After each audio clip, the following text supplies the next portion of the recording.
하나님이 그 아들을 세상에 보내신 것은 세상을 심판하게 하심이 아니요 그로 말미암아 세상이 구원을 받게 하려 하심이라. 요한복음 3장 17절 말씀. 아멘. 우리 같이 한번 암송해 볼까요? 시작.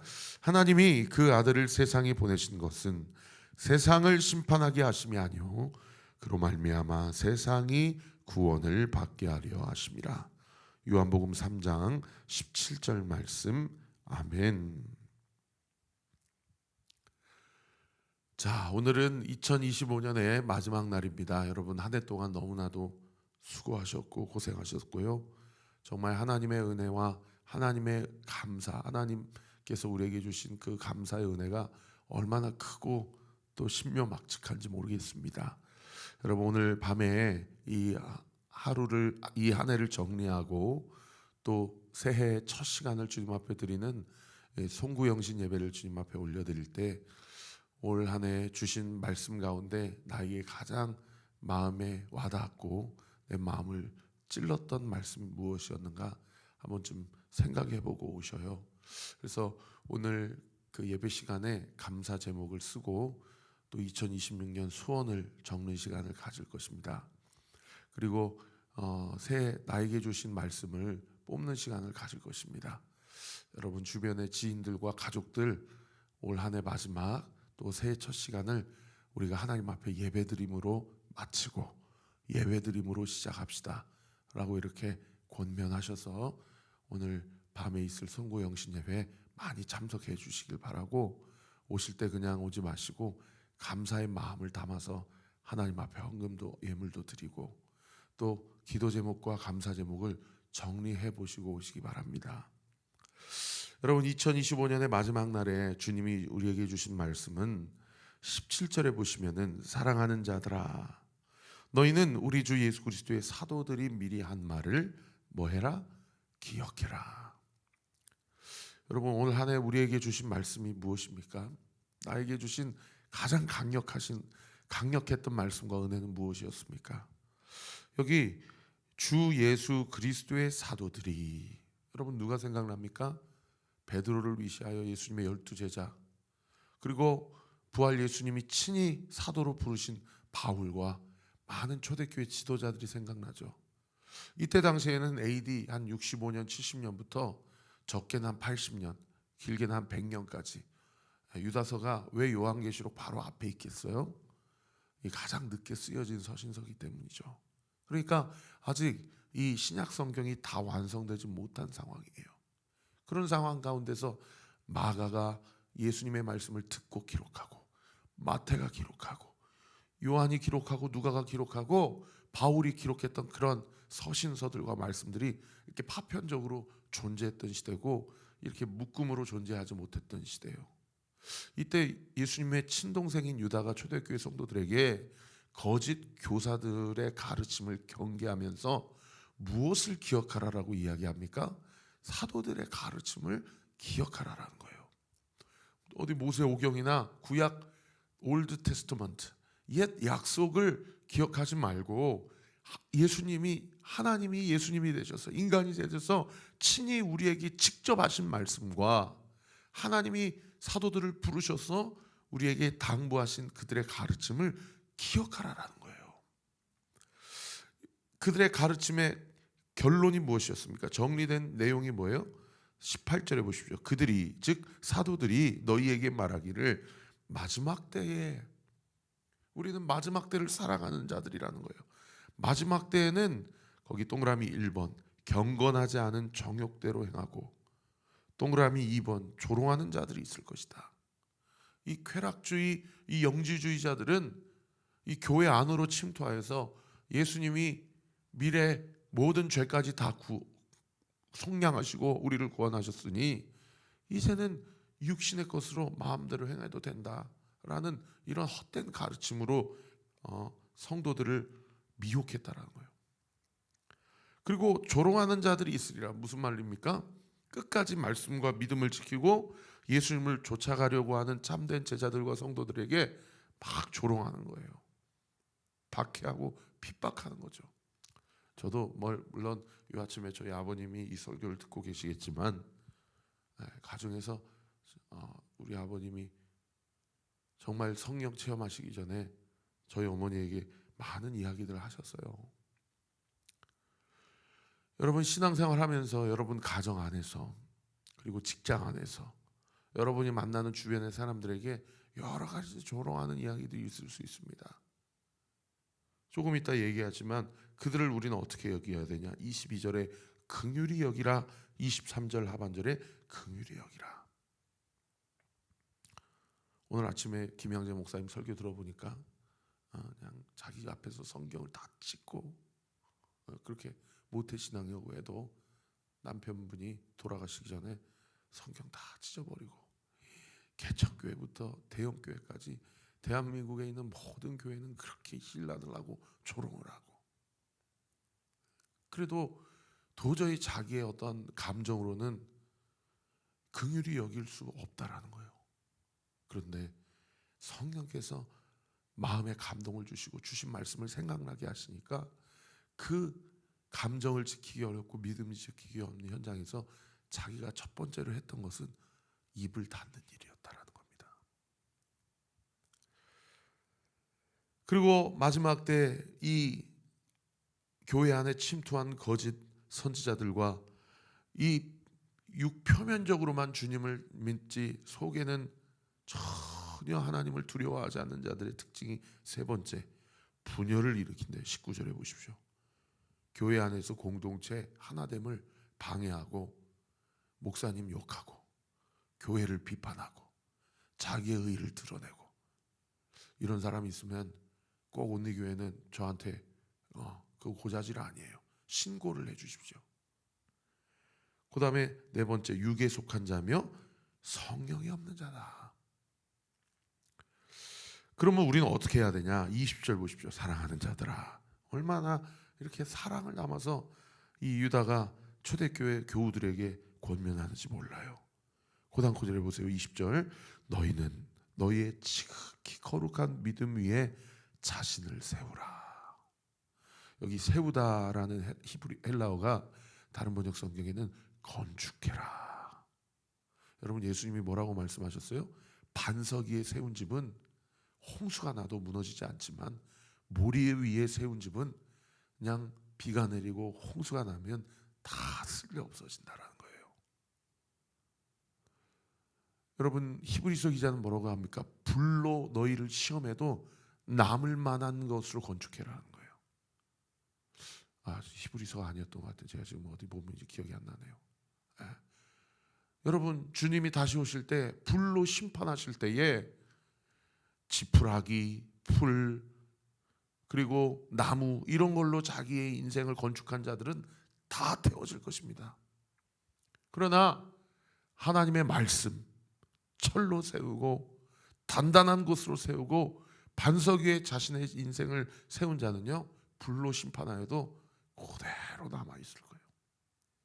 여러분 지금 우리의 삶을 우리는 무엇으로 세우고 있습니까? 그 다음 구절에 보십시오. 성령으로 기도하라. 그냥 육으로 기도하지 말고 성령으로 기도해라. 어제 하영조 목사님 설교 자꾸 하셨지만은 설교 듣는데 그분이 그런 얘기를 하시더라고요. 새생명 축제였던 것 같아요.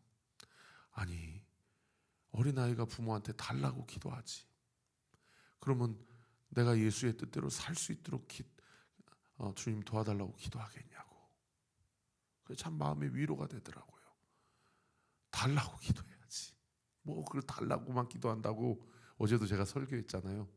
달라고 기도하지 말고 주일날인가요? 하나님 나라를 위해서 기도하면 100% 응답된다. 노진준 목사님 얘기하면서 엊그저께 새벽 예배였네요. 그 말이 또 위로가 되더라고요. 그런데 또 한편으로는 언제까지 달라고만 기도할 거예요? 그거는 영적 유년기 시절이나 아이 시절에 하는 기도죠. 횟수가 신앙의 연차가 쌓여가는데 늘 어린아이와 같은 기도를 하고 주님을 맞이하시겠습니까? 여러분 성령으로 기도한다는 것은 다른 것이 아니라 하나님의 나라와 의를 구하는 기도예요. 자녀를 키워보면 그런 게 많이 느껴져요. 야, 얘가 많이 컸구나. 어떻게 이렇게 부모의 마음을 헤아리려고 그런 생각을 했을까? 그럴 때 부모의 마음이 기쁘죠. 저는 이 육적인 부모 자식 간의 원리가 하나님과 우리와의 영적인 원리와 그대로 똑같다고 믿어요. 여러분, 성령으로 기도하는 것은 하나님 아버지의 마음을 구하는 기도죠. 주님이라면 어떻게 하셨을까? 21절, 하나님의 사랑 안에서 자신을 지키라. 다른 번역 성경에 하나님의 사랑 안에 머물라. 여러분, 우리가 주님의 사랑 안에 머물면 김양재 목사님 설교한 대로 입술을 지킬 수가 있습니다. 억울한 일을 당해도 버틸 수가 있는 거죠. 왜요? 주님이 다 보고 계시고 주님이 내 마음을 다 알고 계신다라는 것을 믿기 때문이에요. 그 다음 구절에 보십시오. 영생에 이르도록 우리 주 예수 그리스도의 긍휼을 기다리라. 근데 여기 보면 21절 하반절에 주님이 다시 오실 때까지 긍휼을 기다리라 라고 해놓고서는 22절에는 주님이 다시 오실 때까지 살아가는 이 땅의 우리의 삶 가운데서 세 종류의 사람을 긍휼히 여기라고 얘기해요. 첫 번째 22절 보시면 의심하는 자들을 긍휼히 여기라. 여기 의심한다라는 것은 그냥 믿음이 부족한 상태를 이야기하는 것이 아니라 말 좋아하는 말쟁이들. 그래서 다른 번역 성경에는 쟁론하고 변론하고 말싸움하고 다투는 자들을 긍휼히 여기라 이렇게 되어 있어요. 여러분, 물론 이렇게 우리가 신앙생활을 해보면, 저도 이제 부부 신방을 해보면 간혹 가다가 이렇게 부부 중에서 말다툼이나 이제 자기 배우자에 대해서 목사님 좀 얘기 좀 해주세요 이렇게 말씀해 주시는 분들이 있거든요. 근데 그분들 얘기를 들어보면 말로는 이 양반을 이길 수가 없어요. 간혹 이렇게 얘기하는 분들이 있으세요. 그죠? 여러분, 뭐 논리가 사람을 바꿉니까? 그래서 그 논쟁과 쟁론에서 이기면 속이 시원합니까? 늘 마음 한구석이 좀 찝찝하지 않습니까? 여러분, 논리와 그리고 자기의 이성과 지식으로는 사람을 그저 그냥 입 다물게 할 수 있을런지는 몰라도 그 영혼의 심령을 변화시킬 수는 없죠. 그 마음을 변화시킬 수 있는 것은 무엇입니까?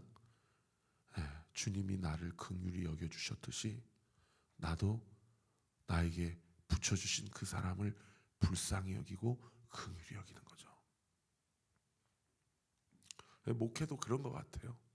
목회라는 게 성도님들 한 분 한 분 오면 그분들이 살아온 삶에 대해서 알아가고, 그분들의 자녀의 이름에 대해서 알아가고, 그분의 가정의 상황에 대해서 알아가고, 그분의 삶의 이력에 대해서 알아가면서 그 사람을 사랑하는 마음을 품어가는 과정이 목회이고, 그런 과정 가운데 은혜가 필요한 영역들이 영적인 눈으로 보이잖아요. 그 영역 가운데 하나님께서 은혜 부어주시기를 기도하는 과정이 목회이고 우리의 삶의 여정인 것 같아요.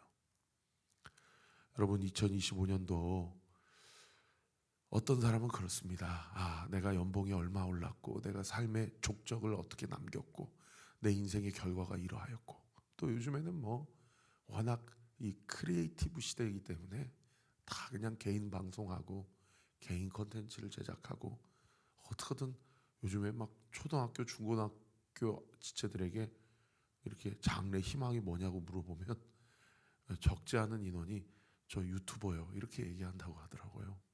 그러니까 인플루언서가 되는 게 삶의 목표죠. 그런데 우리 주님이 다시 오시는 날에 너 얼마나 영향력 있는 삶을 살았냐고 물어보시겠습니까? 저는 주님이 다시 오시는 날 저에게 뭐라고 물어보실지 확신하는 한 문장이 있어요. 그게 요한복음 21장에 베드로에게 주님이 하신 세 번의 질문입니다. 너 이 세상에 살면서 나를 얼마나 사랑했느냐? 반드시 그 질문을 물어보실 거예요. 이 예수 그리스도의 긍휼을 기다리며 의심하는 자들을 긍휼히 여기고, 또 23절에 보십시오. 불에서 끌어내어 구원해라. 불에서 끌어서 구원해라라는 얘기는 무슨 얘기예요? 이 영적으로 다급한 상황에 있는 성도들이 있다는 거죠. 당장 목사님 오셔서 좀 영적 기도 좀 해주실 수 있습니까? 목회하다 보면 이런 상황이 있잖아요. 그런 사람들한테 가가지고 뭐 가타부타 할 필요가 뭐가 있어요? 가서 예수님 영접 기도시키고 하나님 살아계심을 믿게 하고 영적 세계에 대해서 이야기해주고 예수님을 주인으로 모시라고 권면하는 일이 당장 불에서 꺼내는 일이죠. 그런가 하면 마지막 세 번째로 또 어떤 자들은 그 육체로 더럽힌 옷까지 미워하되 두려움으로 긍휼히 여기라. 여기 다른 번역 성경에 그 육체로 정욕대로 더럽혀진 옷까지. 그러니까 이미 하나님 앞에 자신의 정욕대로 살아간 그 사람에 대해서 어떻게 하래요? 미워하래요. 뭘 미워해요? 그 사람을 미워하라는 얘기입니까? 그 죄를 미워하라는 얘기죠. 그 죄를 미워하고 그 죄는 용납하지 않되 그 사람은 하나님을 두려워하는 마음으로 긍휼히 여기라는 거예요. 저는 오늘 하루 이 2025년의 마지막 날을 우리가 보내면서 우리에게 두 가지 영적 작업이 있었으면 좋겠습니다. 첫 번째는 하나님, 또 해가 지나갑니다. 또 신앙의 연수와 저의 삶의 연차가 쌓입니다. 그럼에도 불구하고 여전히 종이 주님께 간구한 것은 주님, 저를 불쌍히 여겨주옵소서. 저를 긍휼히 여겨주옵소서. 여러분, 이 기도의 간구의 깊이가 더 깊어지고 그 넓이가 더 넓어지는 은혜가 있게 되길 원합니다. 그런가 하면 주님, 나에게 붙여주신 가족들, 내가 만나는 사랑하는 사람들을 더 불쌍히 여길 수 있도록 내 마음의 지경을 넓혀달라고 그렇게 기도하시는 은혜가 있기를 원합니다. 그리고 마지막 24절 25절은 축복 블레싱의 메시지로 유다가 편지를 마치고 있습니다. 24절 보십시오. 능히 너희를 뭐하사 보호하사 무엇이 없게 하시고 거침이 없게 하시고. 너무 마음에 동력을 주는 신앙의 표현이죠.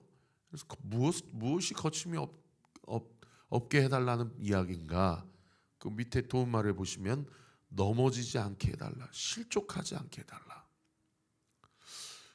예전에 그 이정교 목사님 책 보니까 그분이 개척한 지 지금 한 8, 9년째 되셨는데 그분이 자기 개척의 스토리를 이 소회를 남기면서 그런 표현을 하셨더라고요.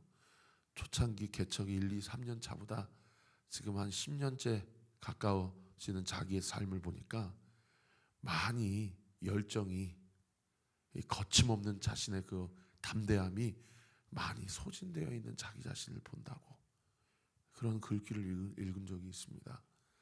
그 글이 저한테 참 많이 위로가 되더라고요.